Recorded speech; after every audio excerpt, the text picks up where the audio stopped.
Wanna play?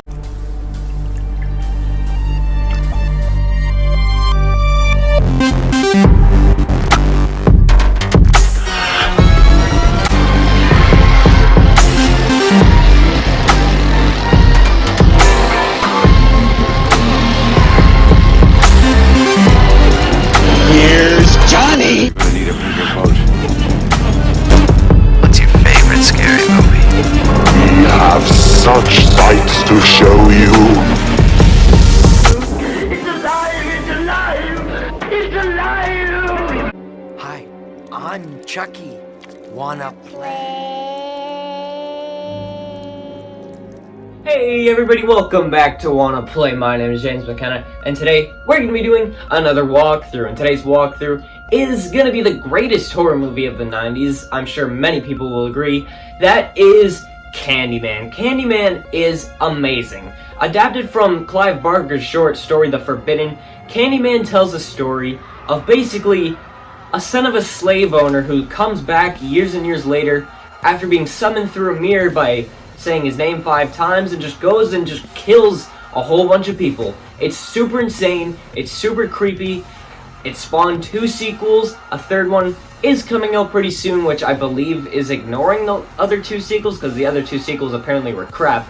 I haven't seen them yet, but I'm 100% going to see the new sequel, or maybe remake. I don't know, I don't think it's a remake, because Tony Todd is coming back to play the Candyman. I don't know, it's kind of confusing. Maybe it's both at the same time, like an Evil Dead or Suspiria type situation. But also, this movie has a 74 on Rotten Tomatoes, which is kind of bullcrap, and just goes to show how sometimes that website can't be trusted, because this movie is an all-time amazing classic. So yeah, without any further ado, let's get straight into it. We open up with a freaking incredible opening sequence that gets you in the mood for any horror movie at any time.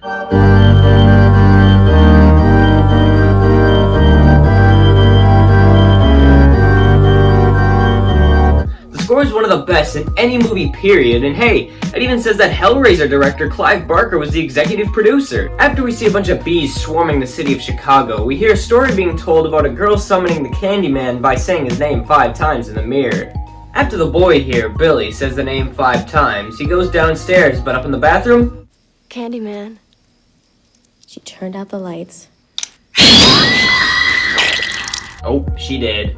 The story is being told to Helen Lyle, a newspaper reporter trying to learn about the Candyman myth for her next article, along with her friend/assistant Bernadette. We also meet Trevor, Helen's husband, a professor teaching a class about monsters in a very Halloween-like way. A janitor overhears her talking about the Candyman and brings in her cousin, a resident of Cabrini Green in South Chicago. She tells Helen a story about a fellow resident who was supposedly killed via hook slash from groin to gullet. After Helen's amazing theme song,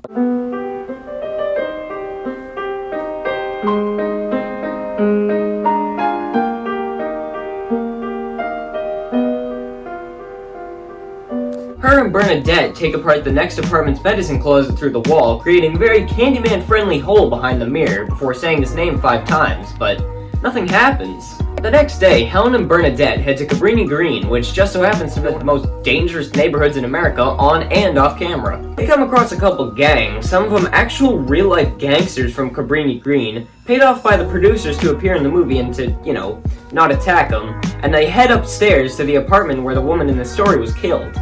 They open up a mirror to discover a secret passage, and Helen goes to investigate further against Bernadette's best wishes. When she turns around though, oh my god, look at that giant mural of the Candyman. That thing is freaking terrifying and awesome, and I love this movie. And she finds some chocolate bars with razors in it, and when they go to leave, they meet Anne-Marie, a resident of one of the apartments, with a cute little baby named Anthony. At dinner, a professor tells Helen that the Candyman was the son of a slave who had his arm sawed off, then smeared with honey before being stung to death by bees. Oh, they also burned his body and threw his ashes all around Cabrini Green just for good measure. She then meets Jake, one of the most underrated horror protagonists ever, who tells her that he can't tell her anything because he's afraid that the Candyman's gonna get him. Jake brings her to a public kind of bathroom and tells her that the Candyman killed a little boy in there and left him lying in his own blood. She goes in anyways and sees the word sweet plastered on the wall with crap, I think, as well as a ton of bees in the toilet. But then outside, Jake turns around and sees a man and says, Candyman at him. A gang walks into the bathroom and one of them tells her that he's the Candyman before knocking her out with a hook. We see her insanely disgusting and realistic black eye after an interrogation, and the investigator tells her that she just caught the Candyman who killed the boy and the woman mentioned earlier. She heads into the parking garage later on, but hears a voice calling her name. She turns around, and oh my god. Who is that? Helen, I came for you. The man turns her into an almost hypnotic state, helped by the fact that actress Virginia Madsen was actually hypnotized in real life before the real Candyman starts to speak to her in his awesomely deep voice of his. Be my victim. But then she wakes up in a pool of blood and opens the door to see, actually, I won't show it, but it's a decapitated dog head on the floor. She opens another door to find Anne-Marie crying over her baby's crib before being attacked by her. She hits her back with a cleaver, but that's right when the cops bust in, so yeah, things aren't looking too good for her right now. She gets taken away and locked in a cell when she sees visions of the Candyman going to attack Anthony. She gets released by Trevor a bit later on, and she goes to look at the photo she took a few days before at Cabrini Green, and zooms in to see the Candyman stalking her from a distance. He breaks through the window in the bathroom and is seen in the hallway when Helen runs away, and then appears in the kitchen behind her. He attacks her right as Bernadette arrives, so naturally, Candyman kills her off screen and makes it look like it was Helen who did it. She gets arrested again and strapped to a bed, and of course now the Candyman comes back and he just freaking dips out of existence right when the cops come back in. They take her to Dr. Burke's office, who tells her that she's been getting drugged into a coma for an entire month.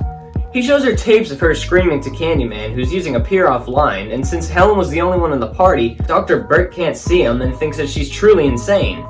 She summons him in the mirror to prove that she's not insane, but he doesn't appear at first, but oh, here he is cutting Dr. Burke from groin to gullet with his hook! He then flies out the window back first, which is friggin' awesome. Then Helen attacks a nurse and steals her clothes and runs home to Trevor. But when she gets inside, the house is painted all pink and the furniture is being moved out. She sees Trevor with his new side chick and just goes insane, not straight up saying it, but saying with her eyes that she's literally about to kill the both of them. Dude, the acting in this movie is incredible. She goes back, still on the run, to Cabrini Green and into the Candyman painting room and finds more spooky pictures of the Candyman, as well as the intergalactic time, space, and matter controlling demon taking a quick snooze on a bench. She stabs him in the heart and he shrugs it off as nothing, before kinda quoting Pinhead, The pain, I can assure you, will be exquisite. before revealing his chest of bees, and finishes her off once and for all with a kiss. And if you're wondering how they fake the bees like in the mouths of Tony Todd and Virginia Madsen, well, they didn't.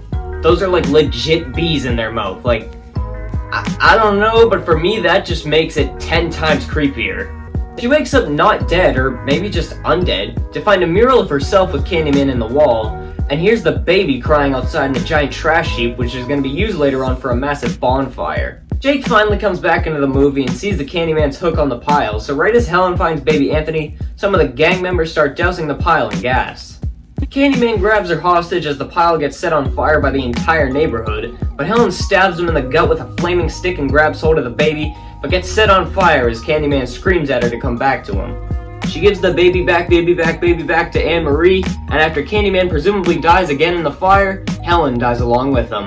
At her funeral, the only attendees are Trevor, his sidekick, and the professor from earlier, but after she gets lowered into the ground, all of the Cabrini Green residents show up to pay their respects, with Jake, Anne-Marie, and Anthony leading the pack. Jake symbolically dumps Candyman's hook into the grave with her, but the movie isn't over just yet, because back at home, Trevor has some flashbacks of Helen before slowly saying her name into the mirror 5 times. He turns off the light and oh! Helen comes back one more time and hooks him in the back, finally joining Candyman for all eternity. And holy crap, with that comes end of movie. But don't go away yet, because it's awards time. Now the first award that I'm gonna give out is gonna go to my favorite part, as usual. And my favorite part, other than, you know, the acting, the script, the dialogue, the cinematography, the beauty, the legendariness of Candyman, and everything else, my favorite scene in the movie is gonna have to go to the parking garage scene, because oh my god, That scene is amazing. It's the first time you actually see Candyman, like, in full gear, I guess. Like, you see him in his awesome trench coat, you see his face, and you see the rest of his clothes and his shoes. This scene is amazing. As I said during the walkthrough portion of this video, Virginia Madsen, the actress who played Helen, was actually hypnotized in real life to make the scene even more authentic than usual. And the voice editing on Tony Todd is just phenomenal. It's amazing. This scene is awesome, and in my mind, it's the best scene in the movie. But the best character is actually not going to go to the Candyman, because for whatever reason, if I ever do walkthroughs on the sequels, even though I haven't even seen them yet, but if I do for some reason, I obviously want to save the Candyman for those. So, the two characters who I am going to give the best characters to, that's right, I said two, I don't think are in the second and third Candyman, but they might be, I'm not sure, but that is going to be Helen and Jake. I legit could not decide who I wanted to give this to. Helen is one of the best final girls of all time, like literally ever. She's amazing, she's one of the best horror characters of all time. And Jake is one of the most underrated horror characters of all time. He barely gets any screen time, that's why it's more focused around Helen.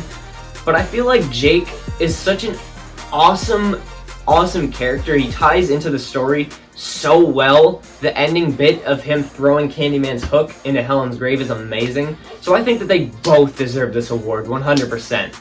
But the worst character actually had a couple of options. Like, there's a lot of people who were just not believing Helen and not even giving her a chance to explain herself, so I could have given it to them. But the worst character I'm gonna give to Clara. I don't think I even said her name in the walkthrough portion, but it's Trevor's side chick.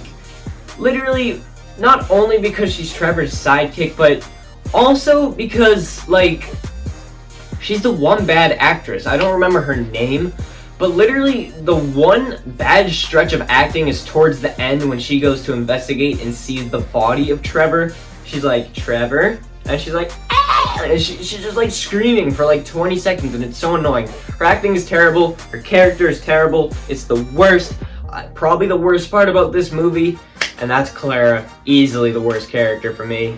The best kill is actually going to go to Dr. Burke, because I thought his kill was amazing. There were some incredible kills in this movie, but Dr. Burke's was the best. It's probably the most graphic in the movie, and it's not just the best kill because of that. It's also, I believe, the first time we actually get to see kind of Candyman in action. The way he rises up and he's just like, he's like struggling to like hook his hook through this dude's back, and although you can't see it, it's off screen.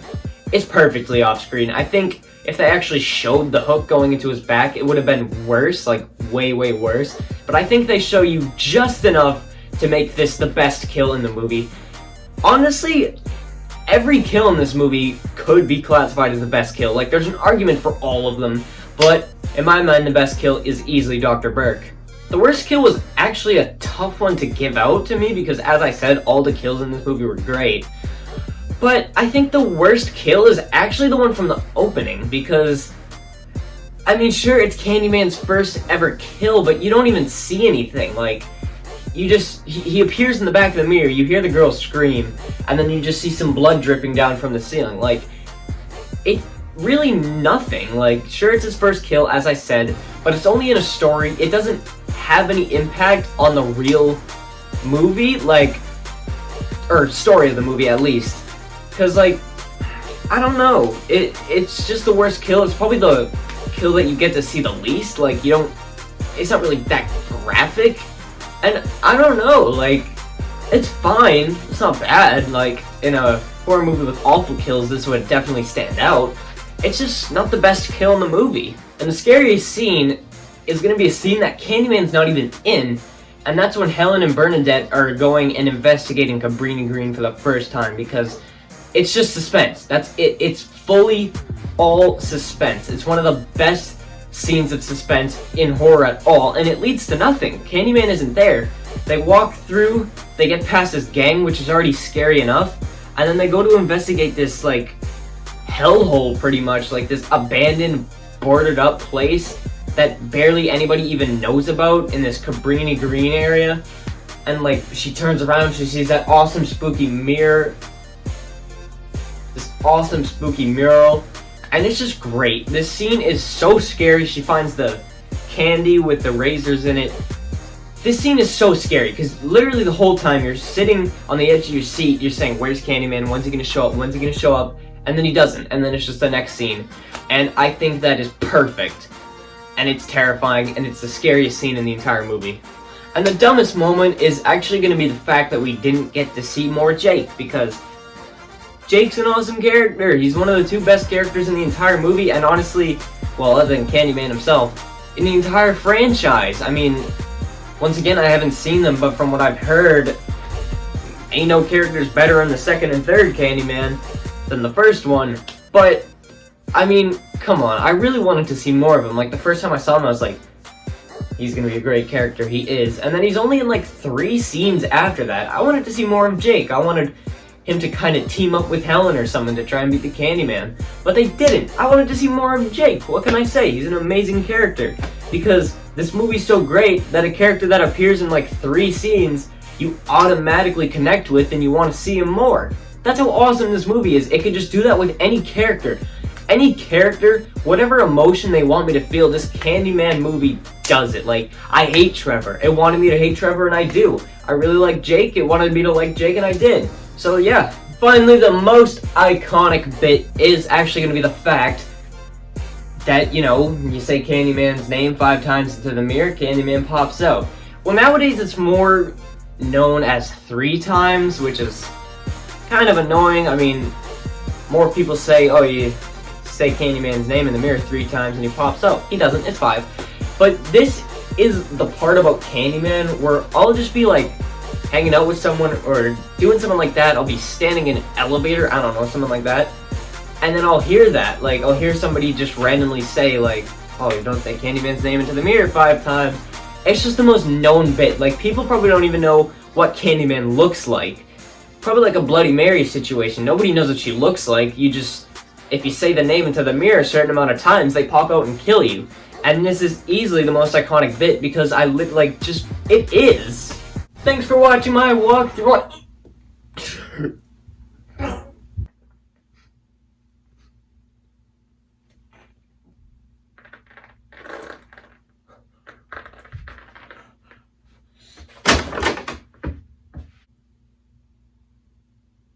I came for you. Thanks for watching my walkthrough on the Candyman. Now, my next walkthrough, I legit have no clue what it's gonna be. Like, I'm honestly stumped. Maybe it's The Thing, maybe it's The Mist. I don't know. Those are some that I'm planning to do, but I'm not sure which one is gonna be next. So, if you made it this far, comment a suggestion in the comments.